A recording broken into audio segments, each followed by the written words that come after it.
जय हिंद भाइयों। आज अपने बात करने वाले हैं आटा चक्की के बारे में। बहुत लोगों के आपने देखे होंगे बिजनेस के, वो ज़्यादातर लोग आटा चक्की का बिजनेस चालू करते हैं, वो या 1 या 2 साल में ही बंद हो जाते हैं। और मैंने देखा भी है यहाँ पे, जो अक्सर लोग गलतियाँ करते हैं और दूसरों की गलती से ही आप सीख सकते हैं। क्योंकि आपको नया नया आप बिजनेस चालू करते हैं, आपने मतलब पैसा लगा दिया बिजनेस में, और वो बिजनेस आप समझ लो आप 2 4 साल में बंद करना पड़े, तो भी आप समझ सकते हैं कि आपको के ऊपर क्या गुजरती है। इसके लिए आज अपने का वीडियो यही है कि अपने को क्या किस तरह स्टार्ट करना चाहिए। आज अपने एक एक स्टेप में आपको मैं हर बात समझा दूंगा कि अपने को फर्स्ट क्या प्रकार कौन सी की दुकान चॉइस करनी चाहिए, कौन सी आपको आटा चक्की खरीदनी चाहिए सबसे पहले, जिससे अपना बिजनेस लॉन्ग टाइम तक चले। आज सबसे पहले अपने बात कर ले दुकान के बारे में। बहुत लोग क्या करते हैं कि कोई नई सोसाइटी बन रही होती है, तो उसमें अपना आटा चक्की का बिजनेस चालू कर देते हैं। उसमें क्या अक्सर आप समझ लें कि आपने कोई नई सोसाइटी है और उसमें लोग लेने आ रहे हैं, कम आ रहे हैं ज़्यादा आ रहे हैं, तो क्या वो बिजनेस ज़्यादा दिन चलता नहीं है। हमेशा अपने दुकान जब भी आप चालू करें, तो आपको रोड साइड पे अपने को चालू करनी चाहिए। रोड कनेक्ट होनी चाहिए दुकान, जिससे क्या है कि फर्स्ट तो सोसाइटी पब्लिक आपके पास आएगी, सेकंड में जिसके बाद में आपके पास जो भी बाहर की पब्लिक है वो भी आपके पास आएगी। दूसरा सेकंड स्टेप आपको ये चॉइस करना है कि हमेशा आपकी दुकान कॉर्नर चॉइस करें आप। बहुत लोग क्या है कि दुकान बीचों बीच ले लेते हैं, तो उसमें क्या है आपको ये नुकसान होता है कि फिर इस साइड वाले आपको परेशान करता है और इस साइड वाले आपको परेशान करता है कि मेरे आटा उड़ के आ रहा है। बहुत बार क्या ऐसे होता है कि आजू बाजू वाले दुकान वाले वो बोलते हैं कि आपका आटा उड़ के आ रहा है, उनका सामान खराब हो रहा है, तो क्या शॉप बंद करनी पड़ती है। क्योंकि फिर वो कंप्लेन करता है, सोसाइटी ओनर को कंप्लेन करता है, किसको कंप्लेन करने हिसाब से आपको क्या है वो आगे जाके फिर वो शॉप क्लोज करनी पड़ती है। इससे आपसे आप कॉर्नर में दुकान ट्राई करें, और जिससे क्या है कि आपका आटा उड़ के इतनी साइड पे जाएगा नहीं। और आपने देखा होगा सफल बिजनेसमैन के जब भी मतलब लगा ज़्यादातर के दुकान सेफ ही होती है, और क्या जिसके लगी होती है कि कॉर्नर के साइड पे लगी होती है, जिससे क्या है कि आटा चलता भी है। अभी सेकंड स्टेप में बात कर लेते हैं कि अपने को कौन सा आटा चक्की खरीदना चाहिए। बहुत लोग स्टार्ट में क्या करते हैं कि सोचते हैं कि अभी मैं नया नया बिजनेस चालू कर रहा हूँ, तो आपके पास कनेक्शन नहीं है, तो आप बहुत लोग क्या करते हैं 14 का चक्की लेके आ जाते हैं। कभी भी आप भूल के भी आप नया बिजनेस चालू कर रहे हो तो 14 का चक्का कभी भी आपको लेके नहीं आना है। आपको लॉन्ग टर्म बिजनेस चालू करने का तो 14 का चक्की आप मत लेके आओ। आपको चक्की लेके आने का है 16 या 18 का। फर्स्ट में 16 या 18 का चक्की लेके आने का हो सके पॉसिबल, तो आप 18 की चक्की लेके आओ। अभी 18 की चक्की आप लेके आ जाओगे, और उसको आपको रन कराने का उसके लिए आपको आपके पास अभी सिंगल फेस कनेक्शन है, तो आप उसको 5 HP मोटर पे रन करा सकते हैं। आपका प्रोडक्शन थोड़ा धीरे आएगा, पर आपकी आटे की क्वालिटी सही आएगी। जो आपको 18 में 16 में जो आटे की क्वालिटी आती है, वो 14 में नहीं आएगी। सेकंड स्टेप टंके कर लोगे आप, टंके करने के बाद में 14 की चक्की में आटा इतना फटाफट बारीक नहीं आता है, बारीक आने में टाइम लगता है, और आटे की क्वालिटी इतनी अच्छी नहीं आती। लोग क्या करते हैं अक्सर के 14 की लेने के बाद में पछतावा होता है कि फिर उन आटे की क्वालिटी सही नहीं आती। इससे अच्छा आपको फर्स्ट चॉइस करनी है कि या 16 या 18 मॉडल चॉइस करें। मेरे हिसाब से आप 18 का मॉडल चॉइस करेंगे तो उसमें क्या 18 मॉडल चॉइस करने के बाद में आप आगे बिजनेस को ले जा सकते हैं। धीरे धीरे फर्स्ट स्टेप सेकंड स्टेप चढ़े आप। कभी भी एक नहीं कि एक साथ में आपने आपको अनुभव नहीं है और आपने 4 5 चक्की ऐसा भी मत करिए। आप 18 की चक्की लीजिए, 5 HP का मोटर लीजिए और धीरे धीरे रन कराइए। आपको मान लो घंटे की कैपेसिटी समझ लो कि बड़ी चक्की में 160 135 की कैपेसिटी रहती है 1 घंटे में चलने की। पर उसमें क्या है कि इसमें आपका मान लो प्रोडक्शन 60 70 किलो निकल जाएगा, में भी अच्छा देखने को मिलेगा और प्रॉफिट में भी अच्छा देखने को मिलेगा। जिसके बाद में अभी बात कर लेते हैं अपने के कनेक्शन आ गया है, और फिर अभी अपने को क्या क्या हिसाब से सब चीज़ चॉइस करनी चाहिए। अभी अपने को सेकंड चॉइस करनी की, आप मान लो 16 का मॉडल लेके आए या 18 का मॉडल लेके आए, तभी उसके ऊपर आपको नए आप तो स्टार्टर की तकलीफ होती है कि कौन सा स्टार्टर ले। भाई मेरे पास स्टार्टर है सादा वाला, वो देखो वो भी सादा वाला स्टार्टर लगा है, इधर भी सादा वाला स्टार्टर लगा है। अभी सादा वाला स्टार्टर लगाने क्या कारण है खूबियाँ मैं आपको समझा देता हूँ। बहुत लोग क्या है कि जो ऑयल वाला स्टार्टर है वो लेके आते हैं, आपको सबसे पहले वायरिंग करनी है तो आप फ्यूज भी लगा सकते हैं, और मैंने तो डायरेक्ट देख लो आप कनेक्शन में एमसीबी लगा रखी है डायरेक्ट ही।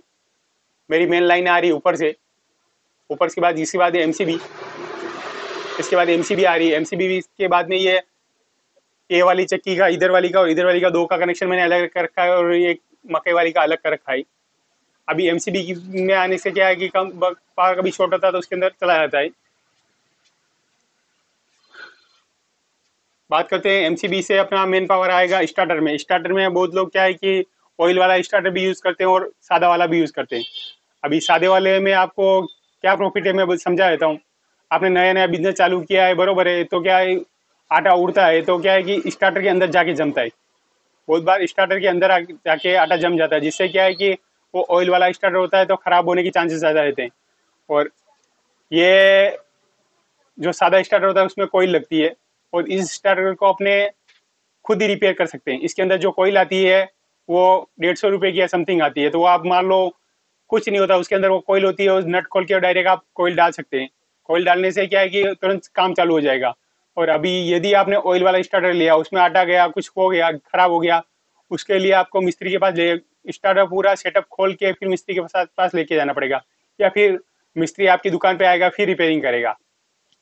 एक बार स्टार्टर खराब होगा समझ लो समथिंग समथिंग आपका 500 से 1000 रुपया लग ही जाएगा। और ये सादे वाला स्टार्टर का ऐसा प्रॉफिट है कि मान लो खराब हुआ तो आपके पास क्या कोयल पड़ी रहती है, एक्स्ट्रा ला के रखनी है, तो क्या कभी भी खराब हो। इसमें नॉर्मली ये तो खराब होता नहीं है। और खराब भी किस चांस में होता है कि मान लो कभी चलते चलते लोड लाइट शॉर्ट हो गई, हाई हो गई, या लो कभी बहुत देर से चक्की चालू हुई है, फिर मान लो पावर कम ज्यादा हुआ तो कभी ऐसा होता है। बाकी इसमें नॉर्मली तो खराब होने के चांस 90% है ही नहीं। अभी सेकंड जिसके बाद में वायर की अपने चॉइस कर लेते हैं कि वायर हमेशा आपको कॉपर का वायर यूज करने का है। बहुत लोग क्या करते हैं कि एल्यूमिनियम का वायर थोड़ा सस्ता पड़ता है तो एल्यूमिनियम का वायर ले लेते हैं। मेरी ये सभी लाइन में कॉपर का वायर यूज कर रखा है मैंने। ये वायर फर्स्ट वायर है, इसमें भी कॉपर है। और ये जो लाइन आप देख रहे हैं बाहर से जो मीटर के आती है ना, वो खंबे से मीटर में कॉपर है केवल, इसमें एल्यूमिनियम है। और बाकी जो मीटर से भी इसमें 4K का वायर लगा हुआ है वो भी पूरा कॉपर का ही है, मैंने वायर लगा रखा।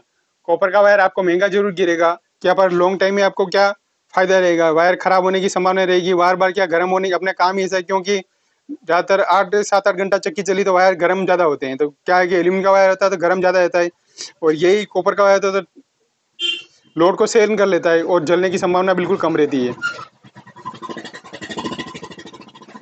अभी सेकंड बात कर लेते हैं अपने कि आपने वायर्स लगा दिया, चक्की बना दिया, और टाइम से ध्यान रखें। जब आप न्यू बिजनेस चालू कर रहे हैं तो समझ लो 1-2 साल तो आपको ऐसा कंटिन्यू ही काम करना पड़ेगा, क्योंकि आप 2 दिन चक्की चालू रखोगे, 1 दिन कहीं घूमने जाओगे, ऐसा बिल्कुल नहीं करने का आपको। आपने एक बार चालू कर लिया बिजनेस तो आप समझ लो 2 साल तो आपको जम के एक भी दिन, आपको हो सके तो एक भी दिन छुट्टी नहीं रखनी है। कम कोई भी दिन आप ऐसा नहीं कि आज मैं वहाँ जा रहा हूँ चक्की बंद, ऐसा नहीं, जिससे कि आपको ग्राहकी में भी लॉस होगा और आगे जाके भी तकलीफ होगी। जिसके बाद में सेकंड अपने आ जाते हैं फाउंडेशन की। अभी जैसे मैंने देखा तो एक चक्की में इसमें फाउंडेशन एंगल का बना रखा है, इसके अंदर भी एंगल का बना रखा है, और इसके अंदर भी मैंने एंगल का बना रखा है, चैनल का बना रखा है।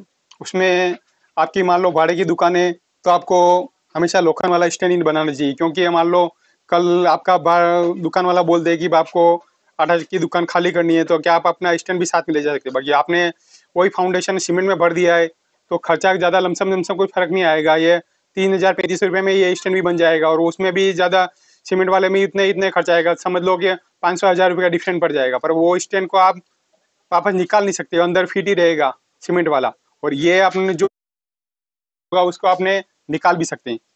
इसको अपने मान लो भाड़े की दुकानें निकाल भी सकते हैं। और इसको मूवेबल होता है क्या, ये भले आप टायर नहीं लगाओ, सादा वाला रहेगा आपका, तो क्या है कि आपका लॉन्ग टाइम आप मान लो चेंज करना चाहें कि मेरी चक्की यहाँ नहीं लगे, यहाँ लगे, यहाँ आटा अंदर दुकान के आपने मान लो अंदर लगा दिए ने, आप समझ लो कि अंदर ही अंदर आटा बहुत गर्म हो रहा दुकान, तो आप थोड़ी शटर के साइड में बाहर की साइड भी लेके आ सकते हैं ऐसा। बाकी आपने पहले ही मान लो आपने बाहर की साइड लगा दी है, कोई बाहर पास वाला आपके बोल रहा है कि अब आप आटा देखिए, आटा बहुत उड़ रहा है, थोड़ा अंदर लगाओ, तभी अपने सीमेंट का भर दिया तो उसको आगे पीछे नहीं कर सकते। वही आपने मान लो चैनल का बना रखा है तो उसको आप आगे पीछे कर सकते हो, अपने सेटिंग हिसाब से आगे पीछे कर सकते हो।